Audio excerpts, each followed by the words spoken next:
Good morning, Matt. How are you doing? I'm good. How are you? I'm Considering doing, everything going on in the world today, huh? yes, I know what you mean. So today is March 26th. I'm speaking to Matt Moskowitz. Matt is a partner at American Profit Recovery. I've worked with and been a friend of Matt's, I'll say we're friends, for a very long time, dating back to my Scott's days. And I've worked with several outsourced collection companies over the years. And you've been a phenomenal partner back in the day when I was at Scott's Miracle Grow, and our CEO said, I don't think that we use outsourced collections. We've been around since Abraham Lincoln, and this is a bad idea. And our partnership with you proved him wrong, and he became a raving fan. And then when I was at Real Green, you were our only integrated partner. I can't say enough kind things just about you as a partner and friend, but for what your company has done. I am a raving fan. You're right. That's a great book. That's a That is a phenomenal great book. book. So I'm Beth Berry. I'm the Vice President of Business Development for Real Green Systems. And one of my jobs is to work with integrated partners and bring new solutions into Service Assistant 5, our flagship product.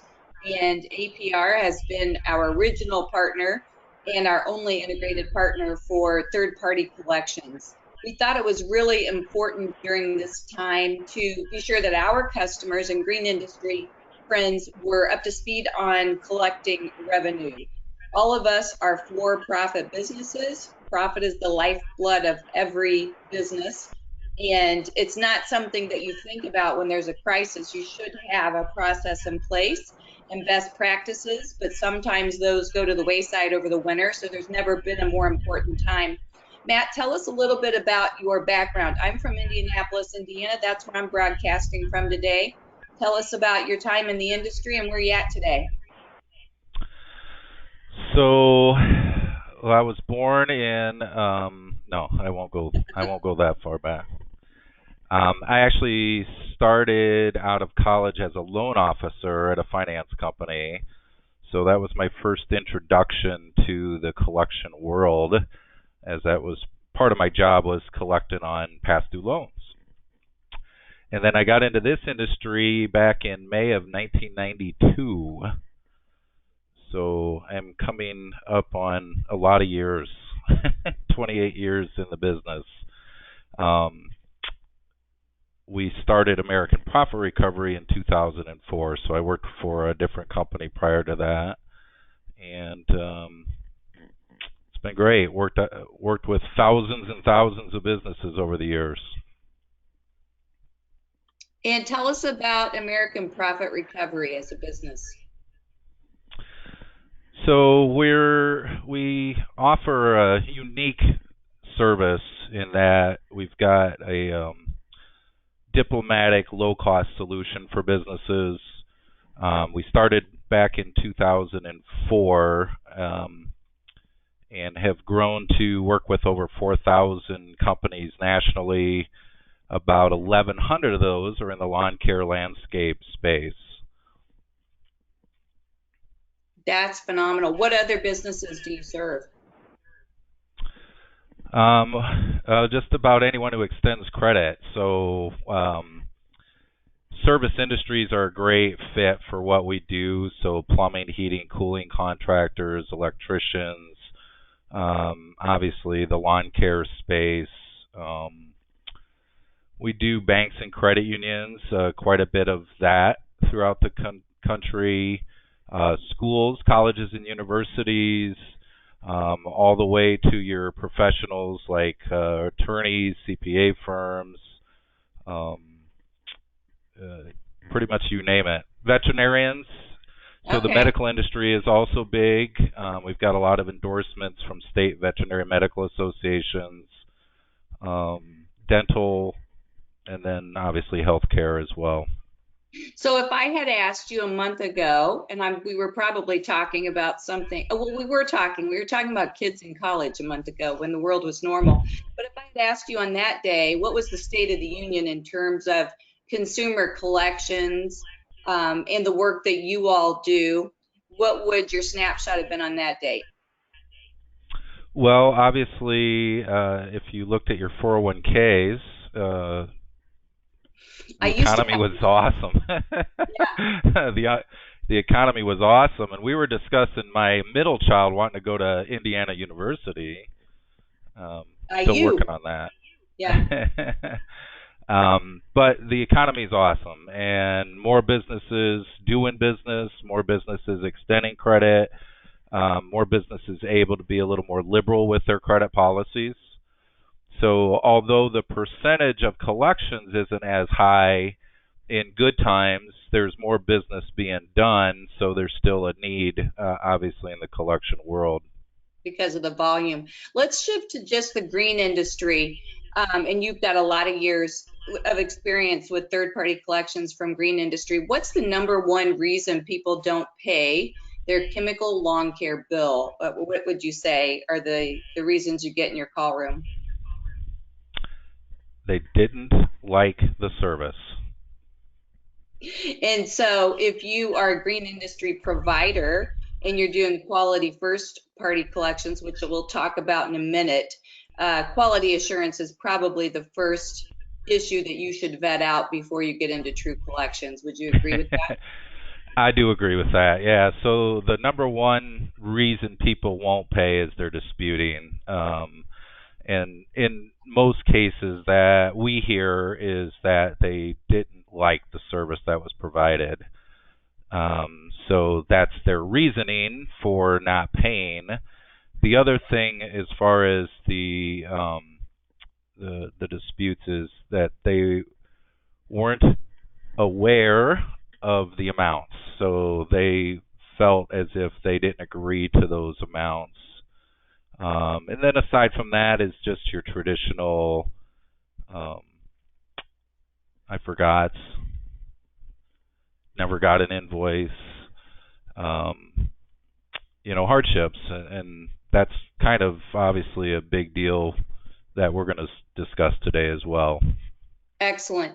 So let me give a little background in terms of my experience with collections. When I worked at Chemlon, some of you may have to Google that. It was acquired by Ecolab and then True Green. But in the old days, Chemlon was the only chemical lawn care provider, and I was an office manager, and I worked for their corporate center for about a year, specifically on accounts receivable and collections. So we were pioneering new techniques in 1987, how to collect money in the lawn care industry.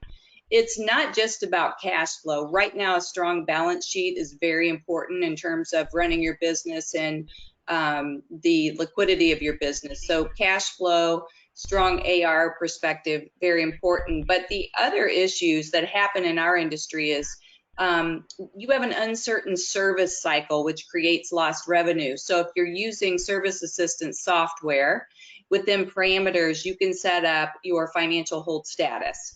The best practice that I've recommended in the past has been 60 days and $25. So that means when a customer of yours has a balance that's more than $25 for longer than 60 days, Service Assistant will put the account on financial hold, and it will stop new invoices from being printed. You can always override those if you have one-offs, and there's different settings for that. But you typically want to stop doing production during that time. Depending on your business and how many service lines you have, you can get a lot of revenue done specifically during months of the year when you're doing renovations. And that number can get really big in a short period of time because you have 59 days that you're adding to that balance. You might get 2 regular round applications if you're chemical lawn care. You could do a grub control. You could do a seeding and aeration.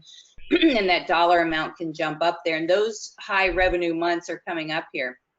But you have an uncertain service cycle when you're not collecting the money, because if you're using season summary, it will pull out what revenue you have available minus the financial holds, but not having a very consistent collections AR strategy will not allow you to forecast very well. You're going to get poor results for your customers because they're going to miss a treatment or they're going to have a late treatment. I have worked in customer service in this industry my whole life. And when I was at Scott's Miracle Grow, we had 20,000 inbound phone calls a day across the country. And one of the most frequently asked questions is, where are you? Right now, we're glad that our customers are calling and saying, where are you? But it's typically one of the first things you would train a customer service rep is to look at the balance and figure out in service assistant, have we not been out and dispatched because they're on financial hold? So you have customers who are wanting that. They don't understand why you've been on their street and not treated their lawn when you treated the neighbors.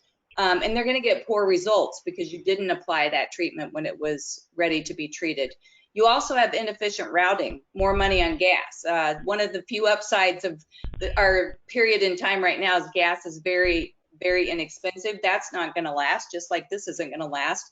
But regardless, you want your most efficient routing. You want those guys to only go to that neighborhood one time, particularly if you have service delivery in some outskirt areas. Maybe you only want to go there 1 week of the month because it's on the periphery of your normal service area.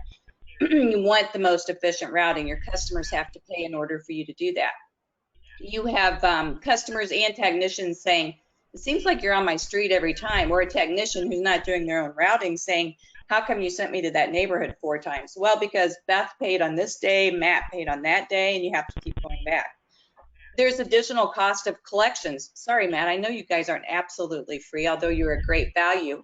But when you don't have great first-party collections and you don't keep customers paying, you're going to spend more on postage, statements, phone calls, and work with my friend Matt. So it's really, really important that you establish and follow these protocols, particularly if you have customer service and administrative folks who are working remote right now. And we'll talk about that in a minute. But you don't want to allow your current strategy to pause. So a week ago, yesterday, boy, the weeks just go forever right now, don't they, Matt? I lose track of the time. We talked about perhaps pausing collection strategy, and that was the days when you were really glued to CNN, and I liken it to 9/11. I spoke to my good friend Larry Ryan yesterday, and we were talking about how that was a similar period in time for our industry. And I think all of us felt the crisis, and I'm not downplaying that it's not a crisis right now, but we did recommend, do you really want to make that collection phone call on that day when this occurred? And there's still some considerations for how we're going to do that. But today we're going to talk about why, as a business owner, you have to continue this strategy. If you go back in time, the industry standards that we put in place, and this is all our fault, and I'll take credit for this because I've been doing it since 1983, you would hear in every sales room, and as part of our terms and conditions, we would simply say, we'll leave an invoice on the door for you, and you can just pay us whenever. Raise your hand if you've been in this industry, and that's what we said.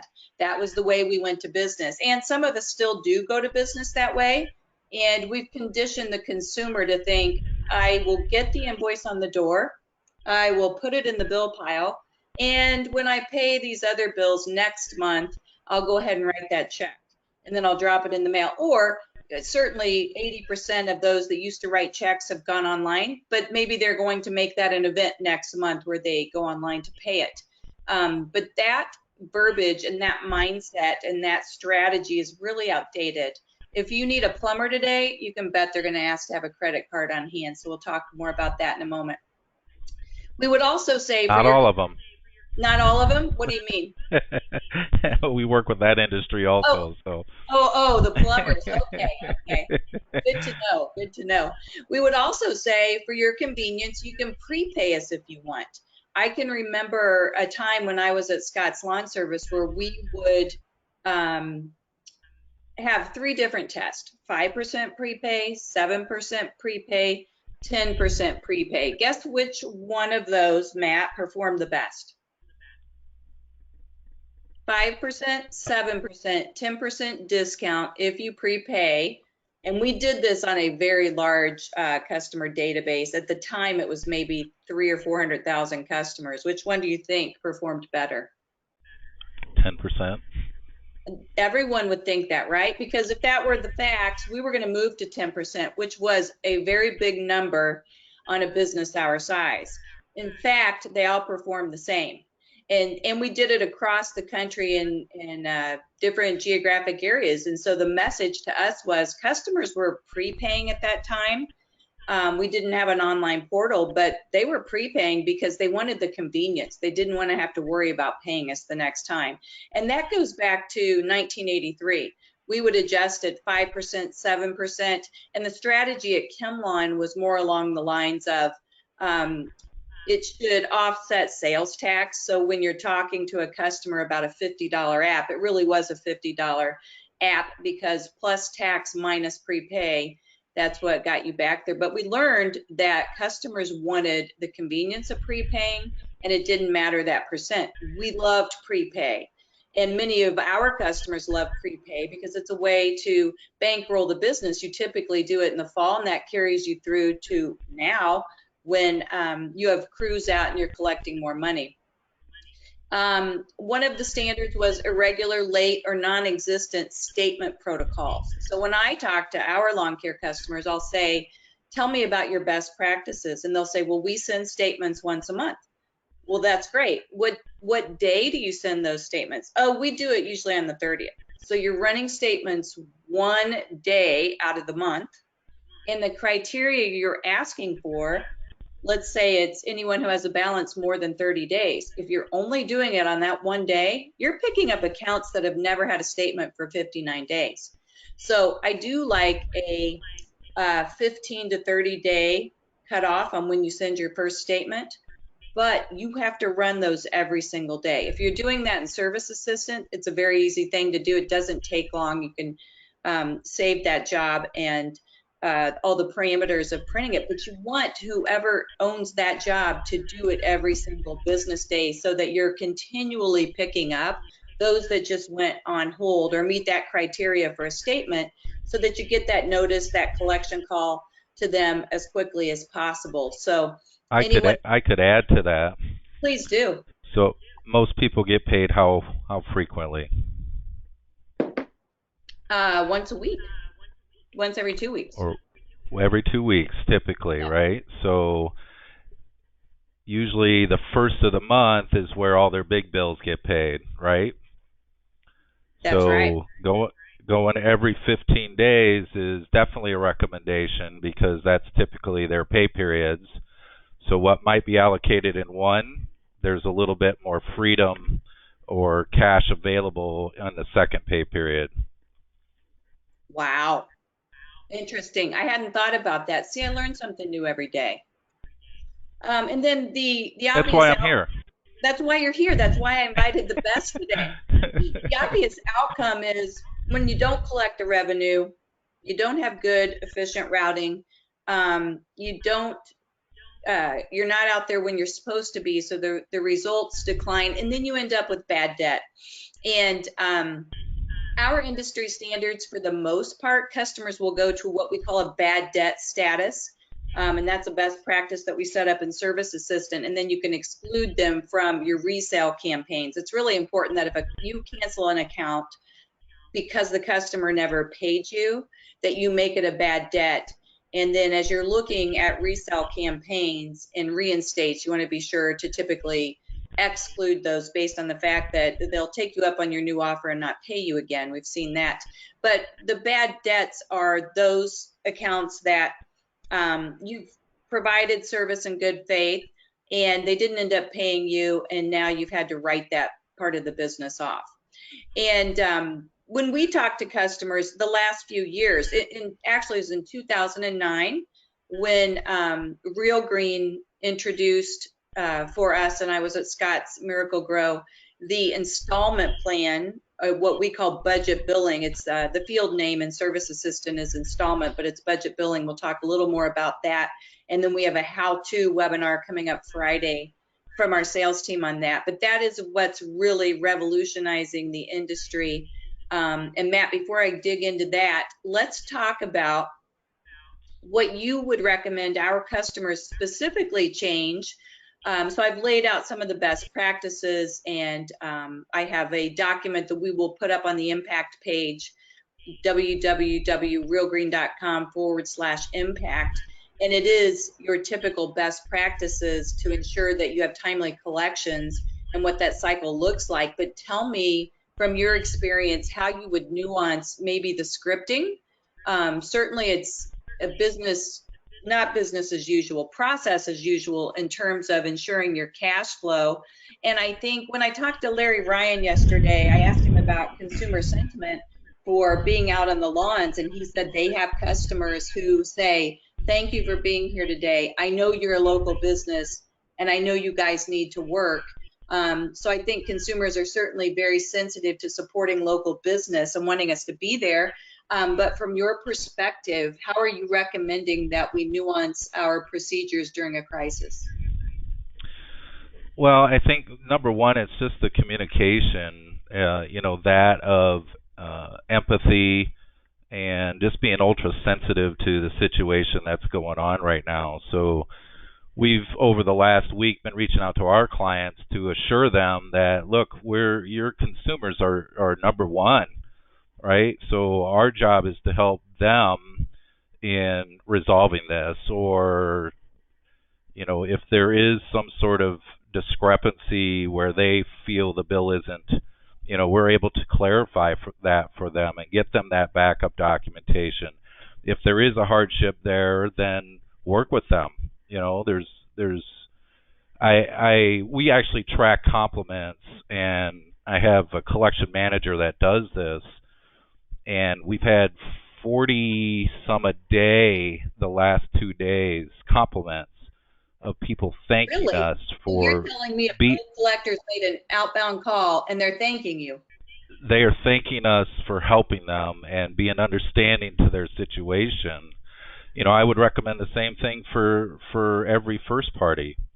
Um, you know, we always recommend a customer service type call. So, Beth, hey, just checking in on you guys. How are you doing? How was the service? How's your yard look? Doing good, doing great, this and that. Hey, by the way, just so you know, we do have an outstanding invoice. How would you like to take care of that? So we're identifying any problems, any concerns that they might have. If there's any hardships going on, then talk to us. It's all about the communication. And the other thing, I want to add something that I learned many years ago from the great, phenomenal Joe Cusick about collections. So he said, when someone owes me $120, $150, does that hurt to not collect that? Yeah, sure, but it's not going to kill me. What hurts more is the amount of money we spent to get that customer in the first place. So when you look at what your cost is to obtain customers, he said, but the thing that kills me the most is something you had said earlier, is the fact that I can't go service that yard and the future revenues that that's going to bring. So I just wanted to add that, something you had said earlier, it is about, I'm going to be right next door doing their yard anyways. Having a good collection process and having that AR in line is helping with your future revenues, not just what's owed right now. That's an excellent point. So we're all hyper focused on retention right now. And so managing that and recognizing what your cost per sale is to get that customer back, that's really important. There's a reason why Joe Cusick is the sage. He's the man. He's the man. So a little bit more about your business in terms of the letter series and then the phone calls. And by the way, if you're using SA4 or SA5, this is an integrated partner that you can use this service regardless of which of our products for CRM you're using. And it is integrated. And by that, I mean, you can send accounts to collections. You can update the amount for partial payments. It's a bi-directional API, so we're sending information back and forth. But when you do that, APR offers a letter series and then also secondary calls, and I'm probably using the wrong terminology. So tell us about both phases of APR and what you all have to offer. Yeah, so I think it's important for every every lawn care, landscaper, pest control, any service industry in particular, to really look at their aging sheet. So that's the most critical thing that they can do is look at, so we're doing business with X amount of people every single month. And of those, the vast majority of people are good paying, right? I think most people would agree with that. But unfortunately, there's a handful of people that get to be 30 days outstanding. And of those, a little smaller amount, do you like my little hand gestures? A little smaller amount gets to be 60 and 90, but there comes a point where that line planes off. So, in other words, the same people that are hitting 90 days are going to typically be the same people at 120, 150, 180, right? So, instead of holding on and holding on and holding on, what we've been able to do is offer a very low-cost alternative where we can step in and act more as an intermediary between our lawn care client and their customers as opposed to a last resort. We do it for a low cost per account, which is no more than $22 per account, and they get 100% of what's collected through that process. So we hit them every 14 days. How often do most people get paid, Beth? I guess every 2 weeks, yeah. Every 2 weeks. So starts off very diplomatic. Again, as I said, we're just trying to be an intermediary. And then it gets a little progressively tougher. Nothing over the top by any means, but we'll hit them a total of 5 times for that one low cost.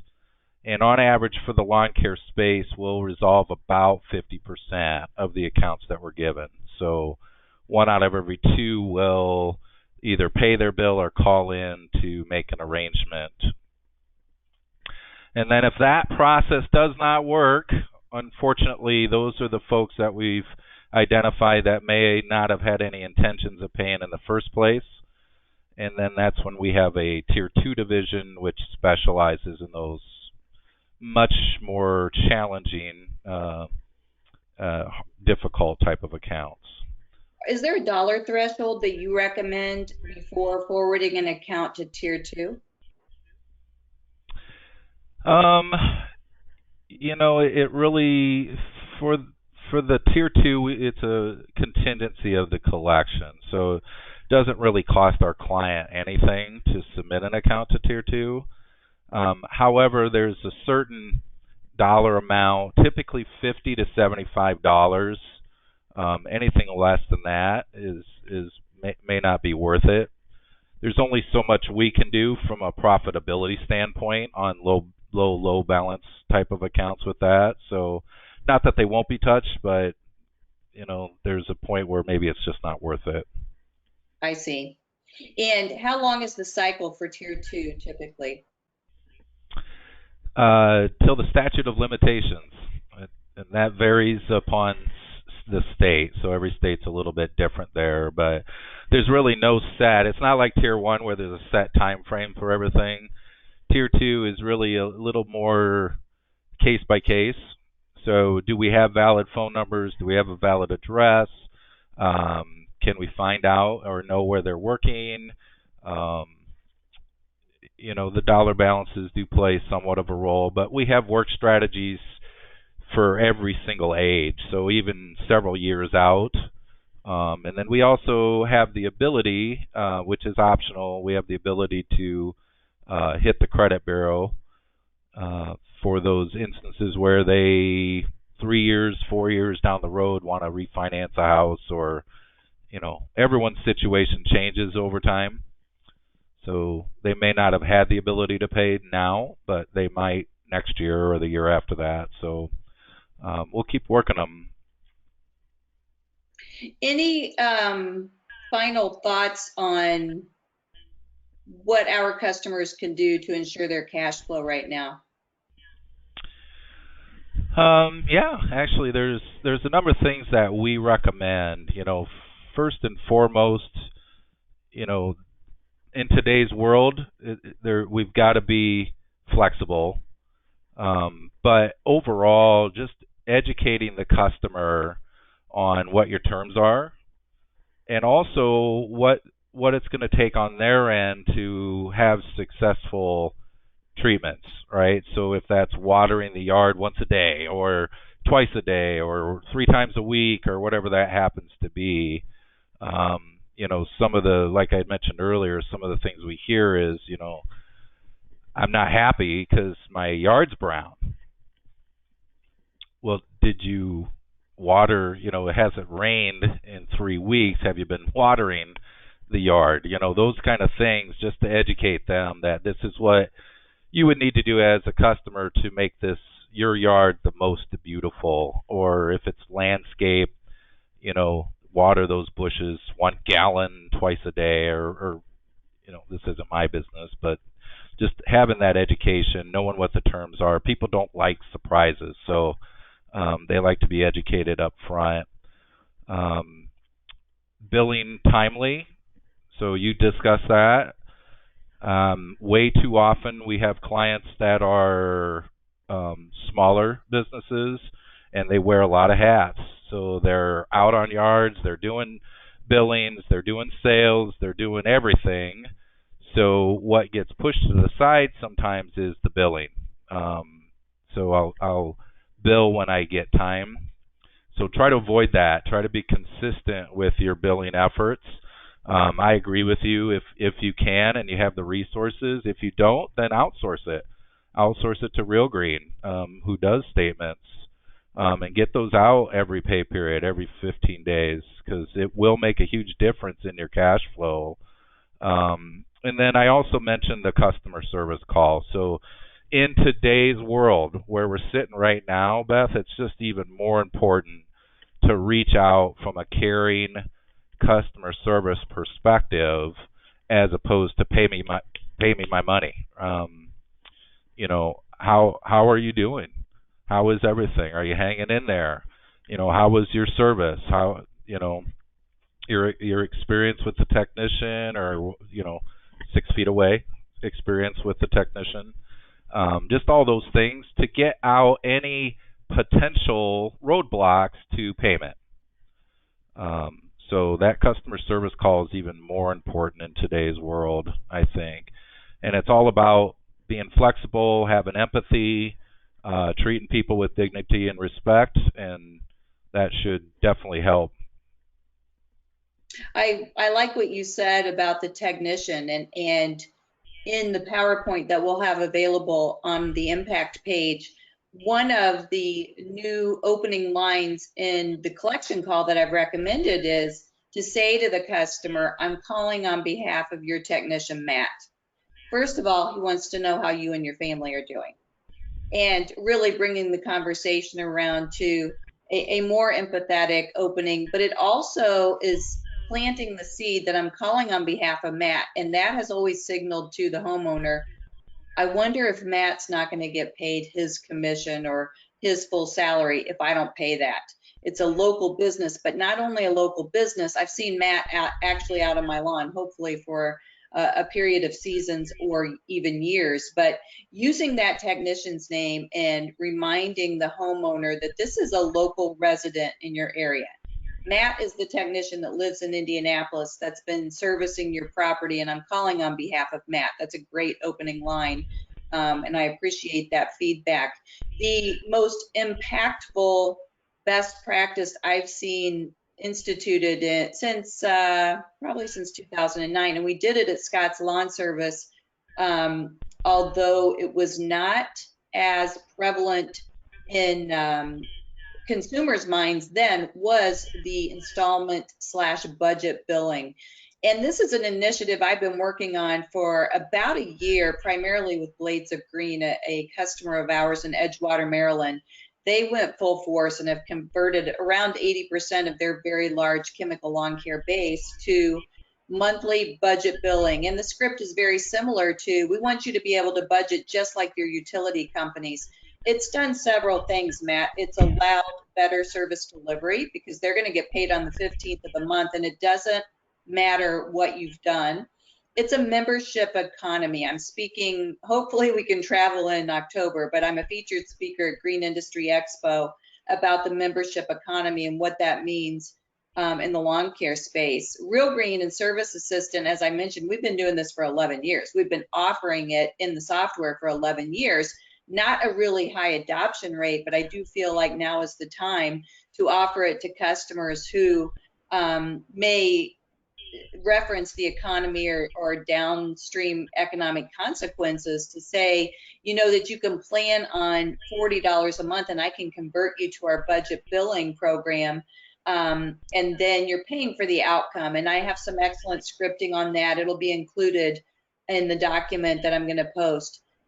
So I think as an industry, now more than ever is the time to have that conversation with your consumers and be sure that your employees are ready to support that, because the only problem Blades of Green had was getting their sales and service team to wrap their heads around it. Their consumers fell right in to place with it. So Matt, in closing, if our customers, our lawn care operators, are going to continue their first party and third party collections on their own, what is a reference website or federal collection practices that you would recommend they reference? So there's the Fair Debt Collection Practices Act. So if they Google Fair Debt Collection Practices Act, just for the ins and outs of what we can and can't do in today's world, if that's what you're referencing. Yes. There's Section 808 in particular is where they really they should read that section. It covers a number of different things, but on a side note, Mark and Brad are pretty smart guys. They are. That's why they're my friend. Their staff is awesome. So they have a lot to offer with best practices. But the Fair Debt Collection Practices Act, there's also an entity called the Consumer Financial Protection Bureau. They don't necessarily have as much information on the collection world as the FDCPA. And then other things that people should be familiar with is like the Telephone Consumer Protection Act as well. So when you can and can't make calls, auto dials to cell phones, et cetera, et cetera. So those are just a few places. Excellent. And AmericanProfit.net. Thank you. What is your contact information if our customers watching haven't already signed up with American Profit? So they can call our toll-free number, 800-711-0023. They can go to our website, AmericanProfit.net, or you're more than welcome to email me with any questions, whether you want to use us or not, any questions. Matt, M-A-T-T Moskowitz, MOSKOWITZ, at AmericanProfit.net. Wonderful. Anything else today? No, it was a pleasure to speak to you again. I just heartfelt thoughts and prayers to all those affected by this COVID-19. I think, honestly, I think this social distancing is almost bringing us closer together.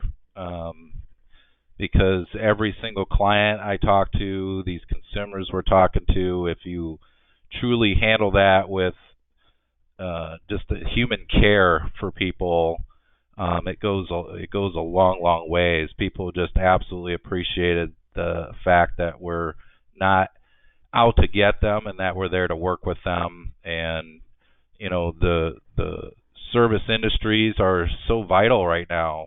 A lot of people are wanting and needing the services that these guys provide. So, yeah.